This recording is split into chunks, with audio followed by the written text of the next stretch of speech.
S, வீடு, schools, hotels, store room இங்கெல்லாம் partition wall கட்டணும்னாலும் இப்போ பில்டிங் போனஸோட first choice Renocon Rapid Wall Panels. DMK அரசியல் ஊழலும் மோசடியும் நடைபெறாத துறையே இல்லை என்று தமிழக பாஜக முன்னாள் தலைவர் அண்ணாமலை விமர்சித்துள்ளார். திமுக ஆட்சியில் நடந்து வரும் ஊழல் குறித்து அண்ணாமலை வெளியிட்டுள்ள அறிக்கையில், நகராட்சி நிர்வாகத்துறையில் 1020 கோடி ரூபாய் ஊழலும் அரசு பணி வழங்க 888 கோடி ரூபாய் லஞ்சமும் வசூலிக்கப்பட்டது குறித்து அமலாக்கத்துறை வழக்கு பதிவு செய்ய திமுக அரசை வலியுறுத்தி கொண்டிருக்கும் அதே நேரத்தில், ஊரக வளர்ச்சித்துறையிலும் ஊராட்சி துறையிலும் மற்றொரு மோசடி நடைபெற்றுள்ளது.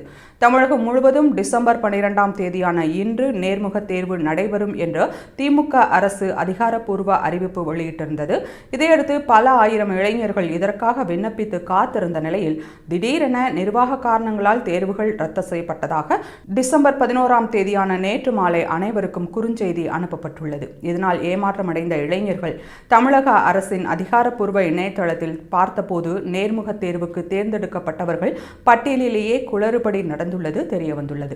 அதிக மதிப்பெண் பெற்ற இளைஞர்களை தகுதி நீக்கம் செய்தும் அவர்களை விட குறைவான மதிப்பெண் பெற்றவர்களை தேர்வு செய்தும் திமுக அரசு மோசடி செய்திருக்கிறது. அரசு பணிகளுக்காக பல ஆண்டுகள் தங்கள் விருப்ப வெறுப்புகளை தியாகம் செய்து கடும் உழைப்பை கொடுத்து காத்து கொண்டிருக்கும் தகுதியான பல ஆயிரம் இளைஞர்களை வஞ்சித்திருக்கிறது திமுக அரசு என்று தெரிவித்துள்ளார்.